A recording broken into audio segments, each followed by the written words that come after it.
உங்களுக்கு இந்த வீடியோ பிடிச்சிருந்ததுன்னா லைக் பண்ணுங்க, ஷேர் பண்ணுங்க, சப்ஸ்கிரைப் பண்ணுங்க, மறக்காம பக்கத்துல பெல் டச் பண்ணுங்க. அனைவருக்கும் வணக்கம். குழந்தைங்களுக்கு சத்துள்ள உணவா கொடுக்கணும். இன்னைக்கு பசங்களுக்கு லஞ்ச் பாக்ஸ் ரெசிபியா பீட்ரூட் சாதம் செய்ய போறோம். அதுக்கு தேவையான பொருள் என்னென்னு பார்க்கலாம். 1 கப்பு ரைஸ், பாசுமதி ரைஸ். இதை பொலன்னு உப்பு போட்டு வடிச்சு வச்சுக்கோங்க.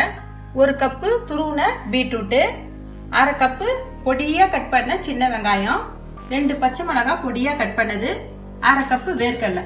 இப்போ இது எப்படி செய்யறதுன்னு பார்க்கலாம். பீட்ரூட் சாதம் செய்ய ஒரு கடாயில 2 ஸ்பூன் எண்ணெய் போட்டுக்கிறேன்.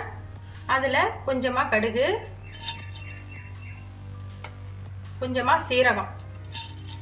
இது பொரியட்டும்.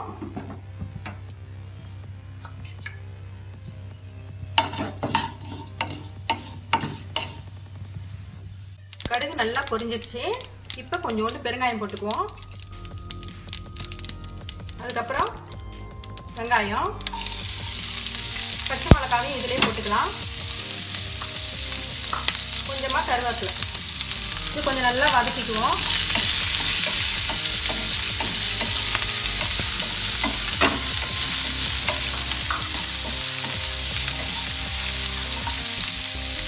வெங்காயம் நல்லா வதங்கிட்டு இப்போ இந்த வேர்க்கடலையை இதில் சேர்த்துக்குவோம்.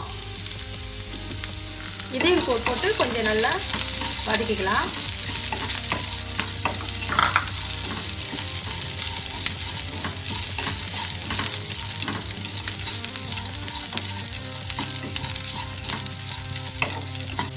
அடுத்ததா இந்த துருவின பீட்ரூட் இதையும் சேர்த்து இந்த பச்சை வாசனை போகிற அளவுக்கு நல்லா வதக்கிக்குவோம்.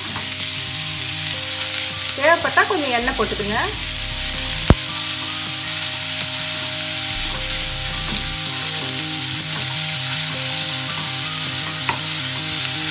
பீட்ரூட்டு நல்லா வதங்கிடுது.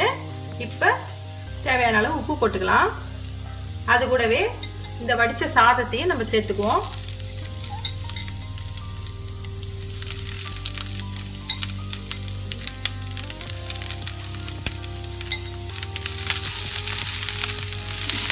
நல்லா கிளறி விட்டுக்கலாம். தேவைப்பட்டா கொஞ்சம் எண்ணெய் போட்டுக்குங்க. எண்ணெயோ நெய்யோ போட்டுக்குங்க. பாருங்க, நல்லா கலந்தாச்சு. பீட்ரூட் சாதம் ரெடி ஆயிடுச்சு. இதோட நம்ம அடுப்பை ஆஃப் பண்ணிக்குவோம். ஹெல்த்தியான பீட்ரூட் ரைஸ் ரெடி ஆயிடுச்சு. ரத்த ஓட்டத்துக்கு ரொம்பவும் நல்லது. அதனால வாரத்துக்கு 1 நாளாச்சும் குழந்தைங்களுக்கு இது போல செய்து கொடுங்க. நீங்களும் ட்ரை பண்ணி பாருங்க. மீண்டும் சுவையான, சுலபமான, ஆரோக்கியமான சமையலோட உங்களை நான் சந்திக்கிறேன். நன்றி, வணக்கம்.